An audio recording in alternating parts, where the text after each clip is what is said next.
Hürmetli vatandaş, bugünkü leksiyalarımızla başlayımız. Leksiya dese de Hacı Rozu Washington'da sözdeyimiz. Evet, hız kaldı. Aşağı. Washington'da sözdeyimiz. Bugünkü ıslahış kime onu?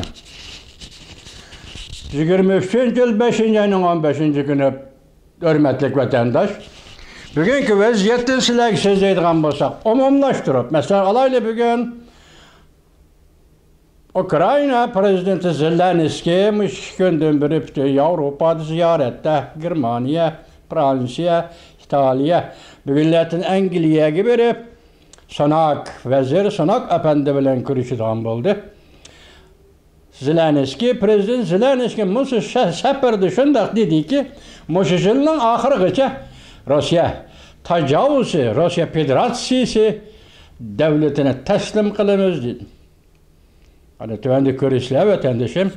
İkincisi aldığımızda 5. ayının 19. günü, 21. günü geçe Guangdao, Japonya'nın Guangdao bu Kayseri, Nagasaki mu, Hiroshima işgal aralının birisi. Muşu aral da ya ki Japonya zimmenede 7 devlet güroyunun yıllık yığını içildi.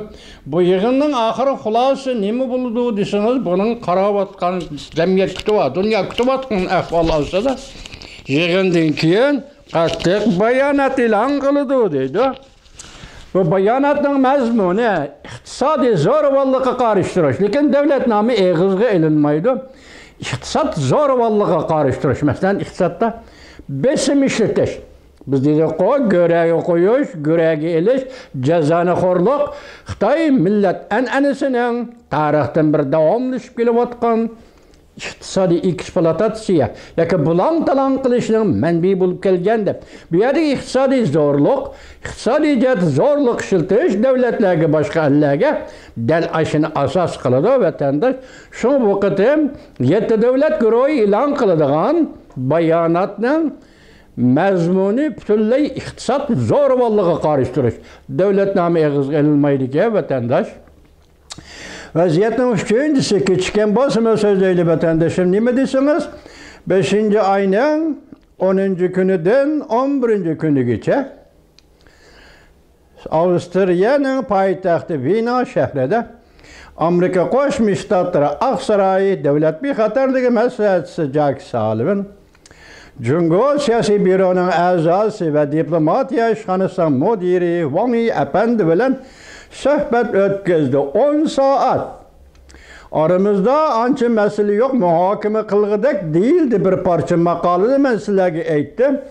Biroq orada mesele mavjud bo'lmasa sohbat 10 saat davomlashamdi. Mana bu bir gap. Esinglarda biz sizlarga qoldirmay so'zlab keldik.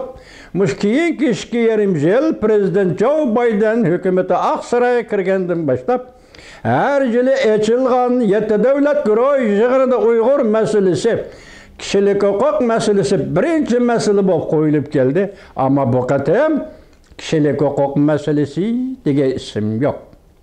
Shundaqli Uyg'ur meselesi degan ismi yok. Bunun da ajablanishga bo'lmaydi vatandaşım, siyaset. Bu siyaset iki çoğun devlet oturusundaki siyaset, iki çoğun devlet oturusundaki millet meselesi, iki çoğun devlet oturusundaki milletlerinin tevelik meselesi, iki çoğun devlet oturusundaki milletlerinin mesela bulup mu, Xitoyga mustamlika bulup durgan milletlerinin huquqi meselesi Birleşken Devletler Teşkilatı'nın kanunu boyunca, huquqi meselesi insanperverlik ve ahlaki ölçemler boyunca, bularning tevelik o'rni ve kişilik hukuk meselesi odamgarchilik boyunca. Moshunda qo'yilib keldi. 7 davlat yig'inida davomli qo'yilib keldi ki bu qat kechiringlar 7 davlat yig'inida emas. Devlet bexatarligi maslahatchisi Jack Sullivan bilan Jungo diplomatlar o'rtasidagi suhbatlarda mushlar qo'yilib keldi. Bu da yo'q. Biroq bugun yana bir parcha maqola keldi. Nima desiniz? Amerika Jungo o'rtasida suhbat asli keltirildi deb bo'libli keyin deydi, deydi Xitoycha. Yani yangi xirasga duch keldi deydi. Endi suhbat boshlanganligini ko'rdik. Yangi xiras nima ekan desiniz, men oraliqda tayyorlab Kamera meselesiyle sizlerge yetkizemmedim. Aralıkta Cungo'nun saqçıları Şanghay şehrinde təsis qılınğan Amerika Qoşmuş Ştatlarının bəyi şirketi. Bu bəyi şirketinin mənisi nime ekan desiniz, məsləhət soraş, məsləhət beriş şirketi deyil.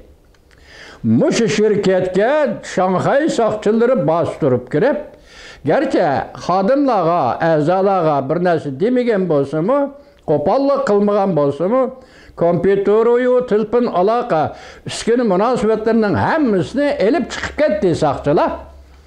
Endi mushu masalani asos qilganda, asos qilmasin, Jungoda hozir ko'tarilayotgan bir siyosat, yana nima desangiz bu yaqindan beri bexatarlik masalasi, Jungoning bexatarligi masalasi. İkincisi, anda ağırlıkta yani bir kanun tüzüp nimede casuslarga karıştırış. Hatta bir chet ellik gap qilib qo'ysangiz bir casus bo'laverasiz. Bunun chatak yo'q. Jungoning siyosati, Jungoning saqchi idora boshqarishi yoki Jungoning maxfiyatligi va maxfiy idorasining diqqat qiladiganini sen chet ellik bilan uchrashdingmi? Bo'ldilar. Bir og'iz gap qildingmi? Bu vaqt sening taqdiring nima? Mana shunday gap. Şuna hazır casusluğa karıştırış faaliyeti Jungoda, andın bunu da asaslı qarıtıldığını chet el şirketleri degen gap ortaya çıktı. Şu qatada birinci olup Amerika Qo'shma Shtatlarının Beyim Məsləhətçilər şirketinin Şanghayda turuşluq orduğı saqçılar hücum qıldı. Endi bu yerda yangi xirasqa duch keldi deganimiz demeydi, nazik masalalarga duch keldi. Amerikaliklar Jungoga berish kerakmi yo'q? Amerika savdogarlari Jungoda savdo qilish kerakmi yo'q? Amerika xalqi Jungoga sayohat qilib berish kerakmi yo'q? Hozir chegara taqaldi-ku, vatandosh, chegara taqaldi. Chegaradan Jungo fuqarolari chiqishga ruxsat yo'q degandan boshqa chet elliklar Jungoga kelib sayohatga, Jungoga kelib tijoratga, Jungoga kelib o bu munosabat, halqiliq munosabatlarga kelib o'zining davlatiga qaytanmayotgan chet elliklar sanoqsiz bo'lib ketdi. Ya chegaradan chiqamadi-ku vatandoshim. Afsuski Uyg'urlarning ichida ba'zida vatanga 5 qatim berib kelib, 5 qatim qaytib kelib, 5 qatim berib kelgan odamlar bor. Hozir katta harakatda bular. Vatandoshim, shunday selishtirma ichidan biz haqiqatni izlab topamizda vatandosh. Shunday dunyo kam bu vaziyatni shuna kelaylik. Endi aşkı maqolada Amerika Jungo o'rtasida suhbat boshlandi, lekin yangi xirasqa duch keldi degan maqolada nima deyildi desiniz? Bu qatim Vinada davlat bexatarligi maslahatchisi Amerika Qo'shma Shtatlari Jack Sullivan Jungo diplomati Wang Yi o'rtasida o'tkazilgan suhbatda birinchi bo'lib muhokama qilingan Tayvan masalasi. Tayvan masalasi dedi. Ondan keyin andın Xo'shin, yani canı-can menfaat meselesi, yadroluk mesele, canı-can menfaat meselesi de iki devlet yanıla oturdu, ihtilaf saklandı değil. Bu demek ihtilaf saklandı değil. Siz şunda anlaysınız, biz şunda sözleyimiz, bir yerde canı-can menfaat, kaysı menfaat? Tibet meselesi, Uyg'uriston meselesi, Hong Kong meselesi. Tayvan meselesi. Endi bunun içinde Hong Kong meselesi bir iş günden beri Amerika Qo'shma Shtatlarida Davlat Majlis Jungo Komitetining raisi, Uyg'urlarning qadimgi do'sti Chris Smith, Shangangda Li Jiying, yani Olma gazetining shaxsiy xo'jayini va uni boshqaruvchi Li Jiying qo'lga elindi hozir.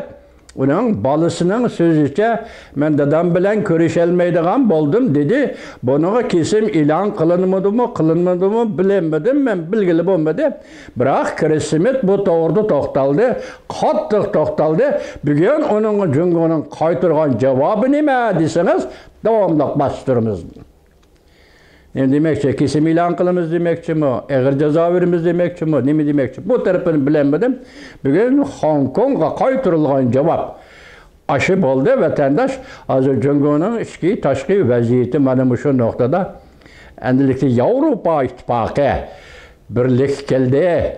Mesela bu qatim Shvetsiyastok-Qilında açılgan yığında Jungo meselesi boyunca özünün qattiq meydanını şərhlep ötdü vətəndaş. Mana bu bugünkü dünyanın vəziyyəti. Cüngoğun münasibətlik vəziyyəti.